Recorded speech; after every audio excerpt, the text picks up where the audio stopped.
നമസ്കാരം. ഇന്നത്തെ ന്യൂസ് പോഡ്കാസ്റ്റിലേക്ക് എല്ലാ ശ്രോതാക്കൾക്കും സ്വാഗതം. പോയ വാരത്തെ വാർത്തകളുമായി ഞാൻ മയ്യ. ആദ്യമായി പ്രധാന ഓസ്ട്രേലിയൻ വാർത്തകൾ. 37% കുട്ടികളും യൂട്യൂബിൽ അപകടകരമായ ഉള്ളടക്കം കണ്ടതായി അടുത്തിടെ നടന്ന സർവേയിൽ കണ്ടെത്തിയതിനാൽ ഓസ്ട്രേലിയയിൽ 16 വയസ്സിന് താഴെയുള്ള കുട്ടികൾക്കുള്ള സോഷ്യൽ മീഡിയ വിലക്ക് യൂട്യൂബിനും ബാധകമാക്കി.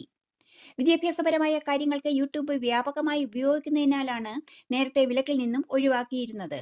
സോഷ്യൽ മീഡിയയ്ക്ക് സാമൂഹ്യപരമായ ഉത്തരവാദിത്വമുണ്ടെന്നും ഓൺലൈൻ പ്ലാറ്റ്ഫോമുകൾ ഓസ്ട്രേലിയൻ കുട്ടികളെ പ്രതികൂലമായി ബാധിക്കുന്നുവെന്നും രക്ഷിതാക്കൾക്കൊപ്പം സർക്കാരുണ്ടെന്ന് ഉറപ്പ് നൽകുന്നുവെന്നും ഓസ്ട്രേലിയൻ പ്രധാനമന്ത്രി ആന്റണി അൽബനീസ് തന്റെ പ്രസ്താവനയിൽ ചൂണ്ടിക്കാട്ടി. ക്വീൻസ്ലാൻഡിൽ 1,00,000-ഓളം അധ്യാപകർ പണിമുടക്കുകയും 4,000-ഓളം അധ്യാപകർ പാർലമെന്റിലേക്ക് മാർച്ച് നടത്തുകയും ഉണ്ടായി. സംസ്ഥാന തലത്തിൽ ഉണ്ടായ ഏറ്റവും വലിയ സമരത്തിൽ 8% ശമ്പള വർധനവും മെച്ചപ്പെട്ട തൊഴിൽ സാഹചര്യവും ആവശ്യപ്പെട്ടായിരുന്നു ക്വീൻസ്ലാൻഡ് അധ്യാപക യൂണിയനുകളുടെ നേതൃത്വത്തിൽ നടന്ന പണിമുടക്ക്. നിരവധി വിദ്യാലയങ്ങളെ സമരം ബാധിച്ചിരുന്നുവെന്നും എന്നാൽ സമരം ചെയ്യാത്ത അധ്യാപകർ വിദ്യാലയങ്ങളിൽ ഹാജരായി എന്നുമാണ് റിപ്പോർട്ട്. ഗർഭചിത്രത്തിന് വിധേയരാകുന്ന സ്ത്രീകൾക്ക് പണമടക്കം പാരിതോഷികം നൽകുന്ന സർക്കാർ നയത്തിനെതിരെ ഓസ്ട്രേലിയൻ പ്രൊലൈഫ് പ്രവർത്തകരുടെ നേതൃത്വത്തിൽ വ്യാപക പ്രതിഷേധവും ഒപ്പുശേഖരണവും നടത്തുന്നു. പ്രസവ സമയത്തെ കുട്ടി മരണപ്പെട്ടാൽ മാതാപിതാക്കൾക്ക് സാമ്പത്തിക സഹായം നൽകുന്നതായ ഓസ്ട്രേലിയയിലെ നിലവിലുള്ള നിയമ പരിധിയിലേക്ക് ഗർഭചിത്രത്തിന് വിധേയരാകുന്നവരെ കൂടി ഉൾപ്പെടുത്തുന്ന പുതിയ സർക്കാർ നയമാണ് പ്രതിഷേധത്തിന് ഇടയാക്കുന്നത്. 20 ആഴ്ച വരെയുള്ള കുഞ്ഞുങ്ങളെ ഗർഭാവസ്ഥയിൽ കൊലപ്പെടുത്തുന്നവരുടെ എണ്ണം ഓസ്ട്രേലിയയുടെ വിവിധ ഭാഗങ്ങളിൽ വർദ്ധിച്ചു വരികയാണെന്ന് കണക്കുകൾ സൂചിപ്പിക്കുന്നു. ഓസ്ട്രേലിയയിൽ പൊന്നോണ സീസണ് ആരംഭം കുറിച്ചു. വിക്ടോറിയയിലുള്ള വിന്ധ മലയാളി അസോസിയേഷനാണ് കുട്ടികളുടെ ഓണമായി ആഘോഷിക്കുന്ന പിള്ളേരോണത്തിന് തന്നെ മലയാളി സമൂഹത്തെ ഒത്തൊരുമിപ്പിച്ചത്. കുട്ടികളുടെയും മുതിർന്നവരുടെയും കലാനൈപുണ്യങ്ങൾ ഈ സുദിനത്തെ കൂടുതൽ തിളക്കപൂർണമാക്കി. മറ്റു സംസ്ഥാനങ്ങളിൽ മലയാളി കൂട്ടായ്മയുടെ നേതൃത്വത്തിൽ ഇക്കുറി വള്ളംകളി മത്സരങ്ങളും ഓണത്തിന് ശോഭ കൂട്ടും. അമേരിക്ക വിദേശ വിദ്യാർത്ഥികൾക്ക് വിസ നിയന്ത്രണങ്ങൾ കർശനമാക്കുന്ന സാഹചര്യത്തിൽ 2026 വിദേശ വിദ്യാർത്ഥികളുടെ എണ്ണം 9% വർദ്ധിപ്പിച്ചുയർത്തുവാൻ ഓസ്ട്രേലിയ.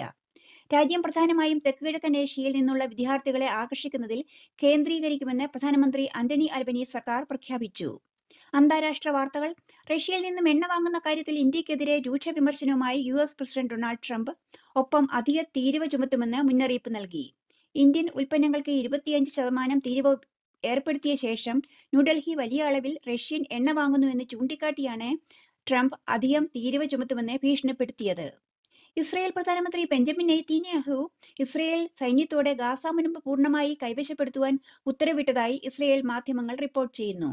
ബാക്കിയുള്ള ബന്ദികളെ മോചിപ്പിക്കുവാൻ ഹമാസിന് മേൽ സമ്മർദ്ദം ചെലുത്തുക എന്ന ലക്ഷ്യത്തോടെയാണ് ആക്രമണം. ഇന്ത്യൻ കേന്ദ്രതല വാർത്തകൾ.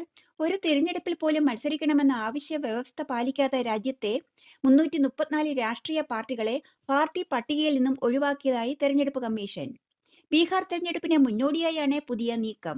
പട്ടികയിൽ നിന്നും പുറത്താക്കപ്പെട്ട പാർട്ടികൾക്ക് തെരഞ്ഞെടുപ്പിൽ മത്സരിക്കുവാൻ സ്ഥാനാർത്ഥികളെ നിർത്തുവാൻ കഴിയില്ല. പരിസ്ഥിതി ദുർബലമായ ഉത്തരാഖണ്ഡിലെ ഉത്തരകാശി ജില്ലയിൽ ഖീർ ഗംഗാ നദിയുടെ വൃഷ്ടിപ്രദേശത്തുണ്ടായ മേഘവിസ്ഫോടനത്തെ തുടർന്ന് രക്ഷാപ്രവർത്തനങ്ങൾ യുദ്ധകാലാടിസ്ഥാനത്തിൽ പുരോഗമിക്കുകയാണ്.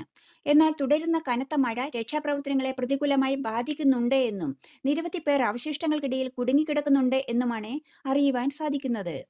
അനാഥർ, ദുർബല വിഭാഗങ്ങൾ, പിന്നാക്ക വിഭാഗങ്ങളിൽ ഉൾപ്പെടുന്ന കുട്ടികൾ എന്നിവർക്ക് സ്വകാര്യ സ്കൂളുകളിൽ 25% സംവരണത്തിൽ സൗജന്യ വിദ്യാഭ്യാസം ലഭിക്കുന്നതിന് വിജ്ഞാപനം പുറപ്പെടുവിക്കുവാൻ സുപ്രീം കോടതി സംസ്ഥാന സർക്കാരുകളോട് ഉത്തരവിട്ടു. മേഘാലയ, സിക്കിം, അരുണാചൽ പ്രദേശ്, ഗുജറാത്ത്, ഡൽഹി തുടങ്ങിയ സംസ്ഥാനങ്ങൾ ഇത് സംബന്ധിച്ച് വിജ്ഞാപനങ്ങൾ പുറപ്പെടുവിച്ചിട്ടുണ്ടെന്ന് സുപ്രീം കോടതി ബെഞ്ച് വ്യക്തമാക്കി.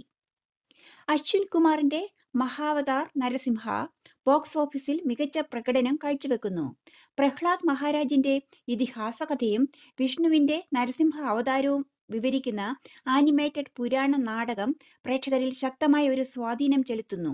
സ്പൈഡർമാൻ, കുങ്ഫു പാണ്ട തുടങ്ങിയ അന്താരാഷ്ട്ര ബ്ലോക്ക് ബസ്റ്ററുകളെ മറികടന്ന് ആഭ്യന്തര ബോക്സ് ഓഫീസിൽ ഇന്ത്യയിലെ ഏറ്റവും കൂടുതൽ കളക്ഷൻ നേടിയ ആനിമേറ്റഡ് ചിത്രമായി ഈ സിനിമ ഇപ്പോൾ മാറിയിരിക്കുന്നു. സ്വാതന്ത്ര്യ ദിനം അടുത്തിരിക്കെ ഡൽഹിയിലെ ഇന്ദിരാഗാന്ധി അന്താരാഷ്ട്ര വിമാനത്താവളത്തിൽ bureau of civil aviation security അതീവ ജാഗ്രതാ നിർദ്ദേശം നൽകി. ഈ കാലയളവിൽ ഇന്ത്യയിലുടനീളമുള്ള എല്ലാ വിമാനത്താവളങ്ങളിലും അതീവ ജാഗ്രത പാലിക്കും. തെക്കേ ഇന്ത്യൻ നാട്ടുവാർത്തകൾ. തദ്ദേശ തെരഞ്ഞെടുപ്പിനുള്ള വോട്ടർ പട്ടികയിൽ പേര് ചേർക്കുന്നതിനും ഒഴിവാക്കുന്നതിനും തിരുത്തലുകൾ വരുത്തുന്നതിനുമുള്ള സമയം ദീർഘിപ്പിക്കുവാൻ സാധ്യത.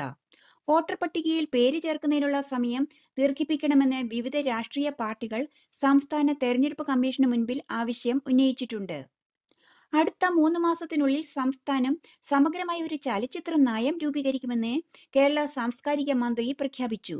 കേരള ഫിലിം പോളിസി കോൺക്ലേവിൽ സംസാരിച്ച മന്ത്രി, ചലച്ചിത്ര ടെലിവിഷൻ പ്രൊഫഷനുകൾക്ക്, പ്രത്യേകിച്ചും സ്ത്രീകൾക്ക് സുരക്ഷിതവും നീതിയുക്തവുമായ അന്തരീക്ഷം സൃഷ്ടിക്കുന്നതിലാണ് ഈ നയത്തിൽ ശ്രദ്ധ കേന്ദ്രീകരിക്കുന്നതെന്ന് പറഞ്ഞു. ചലച്ചിത്ര മിമിക്രി താരം കലാഭവൻ നവാസ് അന്തരിച്ചു. പ്രകമ്പനം എന്ന ചിത്രത്തിന്റെ ഷൂട്ടിങ്ങിന് ചോറ്റാനിക്കരയിൽ എത്തിയതായിരുന്നു നവാസ്. കലാഭവൻ മിമിക്രി ട്രൂപ്പിൽ അംഗമായിരുന്ന നവാസ് മിമിക്രി ട്രൂപ്പിൽ തുടങ്ങിയ തന്റെ അഭിനയ സ്നേഹത്തെ തുടർന്നും നാടക, ടെലിവിഷൻ, സിനിമാ രംഗത്തേക്ക് കൂടി ഉയർത്തി. മലയാളത്തിന്റെ നിത്യഹരിത നായകൻ പ്രേം നസീറിന്റെ മകനും നടനുമായ ഷാനവാസ് അന്തരിച്ചു. നായിക, വില്ലൻ വേഷങ്ങളിൽ തുടങ്ങിയ ഷാനവാസ് മലയാളം, തമിഴ് ഭാഷകളിലായി 96 സിനിമകളിൽ അഭിനയിച്ചിട്ടുണ്ട്. കർണാടകയിലെ ധർമ്മസ്ഥല കൂട്ട ശവസംസ്കാര കേസിൽ അന്വേഷണ സംഘം ഇതുവരെ 100 അസ്ഥികൂടങ്ങൾ കണ്ടെടുത്തിട്ടുണ്ട്. കൊലപാതക കേസുകളിൽ ഇതുവരെ കണ്ടെത്തിയതിൽ വെച്ച് ഏറ്റവും പ്രധാനപ്പെട്ട തെളിവാണിത്.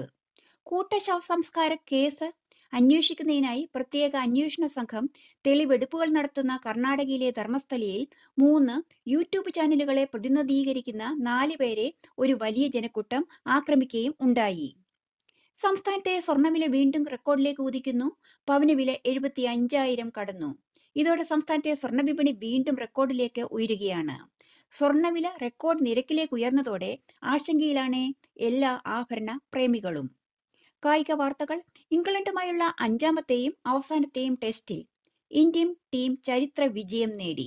ഇംഗ്ലണ്ടുമായുള്ള ടെസ്റ്റ് പരമ്പരയിൽ പുതിയ ക്യാപ്റ്റൻ ശുഭ്മൻ ഗില്ലിന് കീഴിൽ 6 റൺസിന്റെ ജയം സ്വന്തമാക്കിയാണ് ഇന്ത്യ ഇംഗ്ലണ്ടിനെതിരായ പരമ്പര സമനിലയിൽ ആക്കിയത്.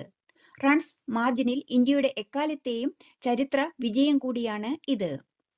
നിങ്ങൾ ഇപ്പോൾ കേട്ടത് പ്രധാന മലയാളം ന്യൂസ് പോഡ്കാസ്റ്റ്. വാർത്തകൾ എഴുതി വായിച്ചത് ഓസ്ട്രേലിയയിൽ നിന്നും മയ. എല്ലാ ശ്രോതാക്കൾക്കും നല്ലൊരു ദിനം ആശംസിച്ചുകൊണ്ട് മായ സൈനിങ് ഓഫ്. നമസ്കാരം.